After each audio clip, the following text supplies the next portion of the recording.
My name's Paul Newman, owner and chef of Time at Erical.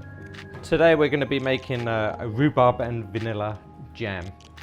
Now, earlier we made the pork dish, which had the chard, the mushrooms and rhubarb through it as well. So we still have some new season rhubarb. We have some here, which we used in the first dish. Now, what I done last week, I made some rhubarb and vanilla jam, which turned out a lot better than what I expected.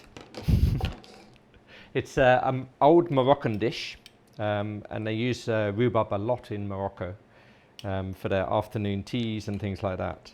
So this is the jam, which is worked out. There's a lot of pectin already in rhubarb.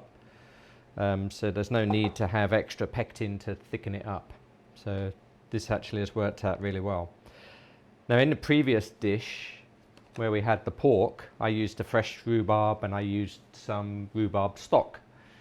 But if you don't have the time to do that, then a couple of tablespoons of rhubarb jam and a little bit of water would do the same thing. You'll get the same product at the end of it, so that works really well. Hence, we're going to make the jam today. It's a very quick, simple jam as well. It doesn't take a lot of cooking, which is even better.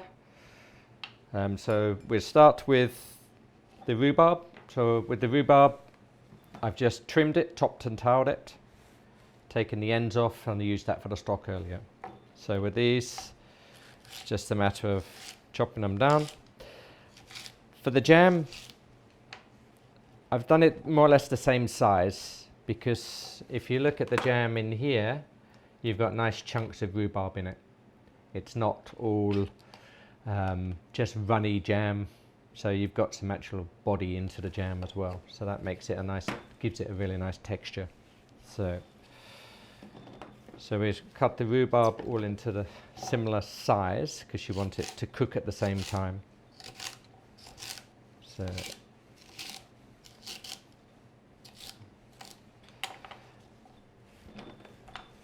So I have previously weighed these out to save a little bit of time, but we have 1 kilo of rhubarb in here. So we're going to pop that inside. Now this has a bit of water in it already, but that's coming from the rhubarb, because I cut this yesterday and left it in the fridge. So that's the water just coming through. So we're going to turn that up.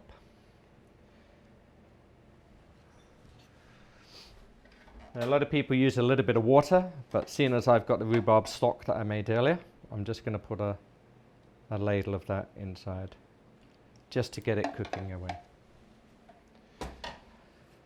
So I turn that up high. I hope it cooks. I haven't used this one before. So here again, I've weighed out the sugar. Now I use granulated sugar. There's no added pectin. Like in a lot of jams, especially strawberry, you have to put a lot more pectin into it to make it go thick. So I've just kept this very simple. It's got just granulated sugar. And then into that, we're going to put in some lemons and lime. Okay. First of all, we're going to grate some lemon. Or zest it rather than grate it. This is quite fine, but we can put this into the jam as well. It gives it just a slightly different texture. Now, while the rhubarb's cooking, the jam jars, these have been sterilized already. So they can either go through a hot dishwasher, ideally with a good rinse at the end with no soap. And then you pop them into the oven just to keep them warm, so they're sterilized. They don't need to be piping hot. They just need to be nice and clean. If you put them in the dishwasher, the idea is not to dry them with a cloth afterwards. You just put them on a tray wet and then leave them in the oven. So you can just see it's very fine. So the finer the better. It gives it more flavor, and also you're not chewing on pieces of lemon or chewing on pieces of lime when you're eating the jam. So I think for this, we don't need too much because we don't want to be taking the flavour away from the rhubarb. Now with the rest of these, we cut them in half, and what we're going to do is take the juice from these.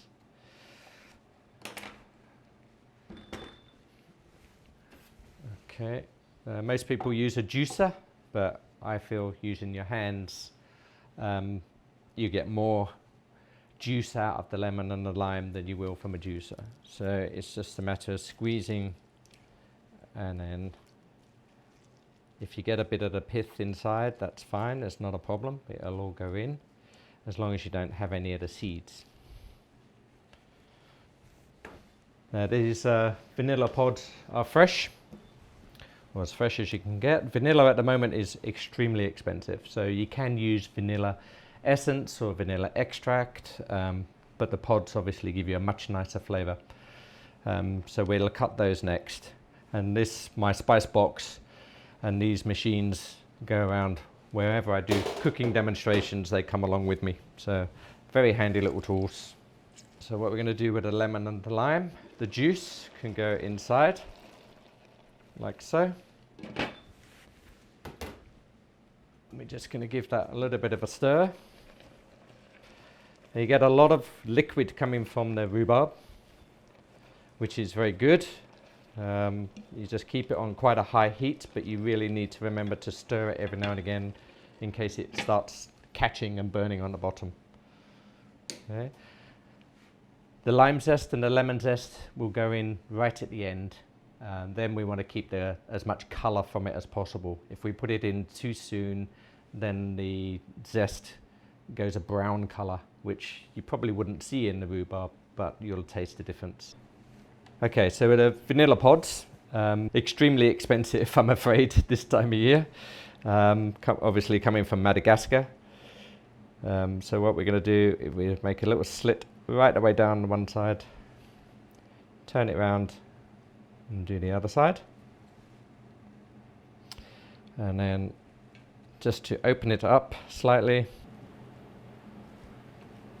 And then what we want are the little seeds inside the pod.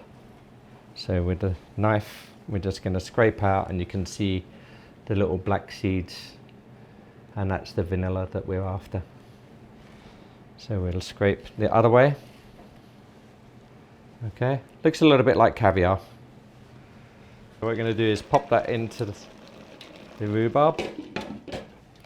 Now we're going to use 3 of these. It depends really how strong you want your vanilla to taste. Using the pods, you'll get a lot more flavour from these than you will from an extract. So we just scrape them out. Any twiggly bits like this, just take them out. You don't want those in the rhubarb. Okay. We're going to pop that in there. That's cooking nicely now. So I'm just going to take those out. Give this a little bit of a stir.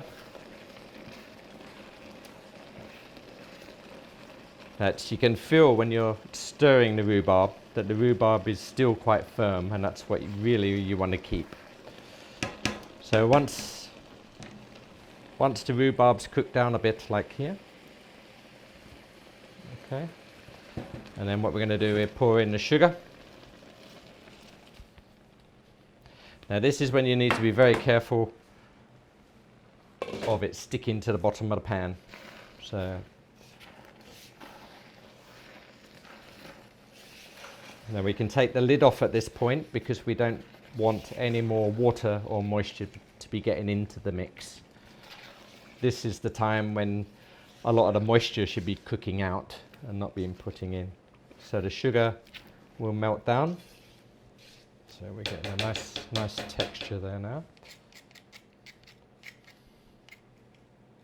Just to make sure all the sugar granules are in the jam, because we want them to dissolve before we put anything into the jar. Okay. It will take a little bit now for the jam to get back up to temperature, because the sugar crystals need to dissolve and then be part of the liquid. Okay. So that's coming along nicely.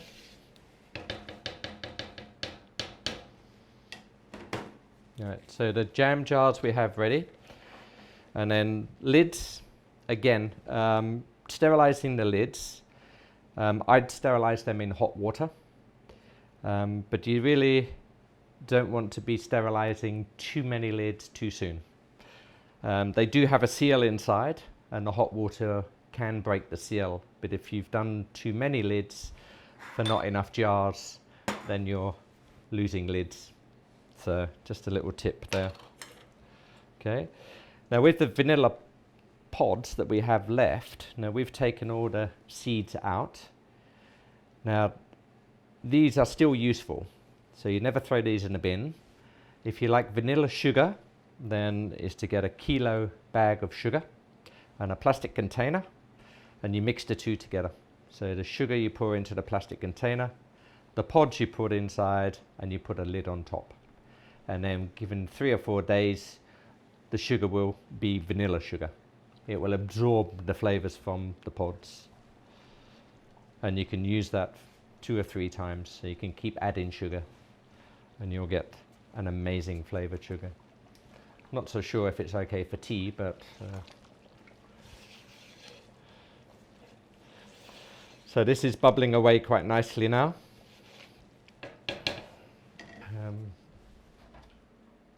Just going to use a ladle now, because the ladle will, when we pour it back out, we'll be able to see whether the sugar granules have melted. There's nothing left inside. So we're just going to leave that for a minute or so longer. This is one of the quickest jams that I've made. Normally they take a lot longer than this. But this is quite a small batch, so it works out quite nicely. Okay.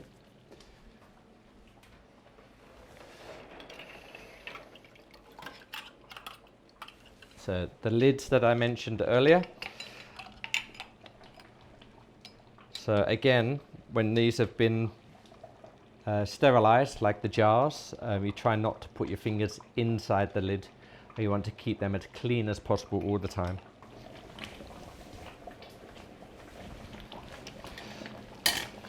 Our witch's cauldron is bubbling away like mad now.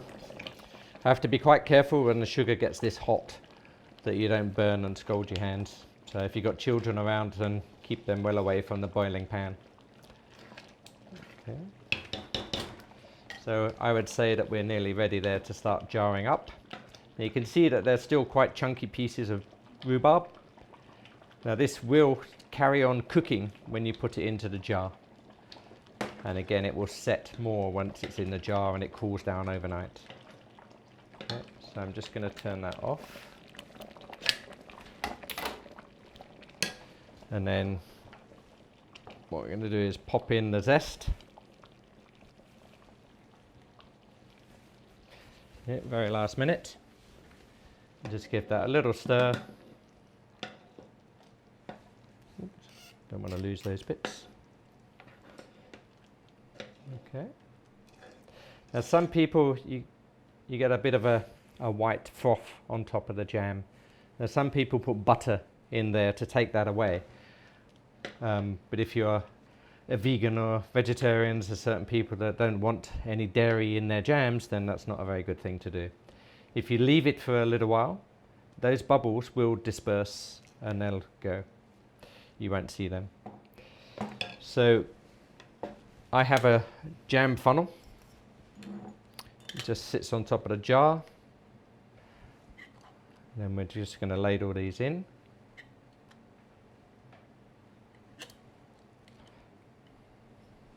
Okay.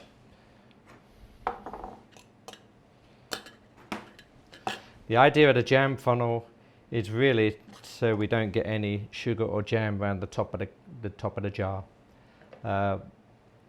Once you put the lid on, you want it to seal tight.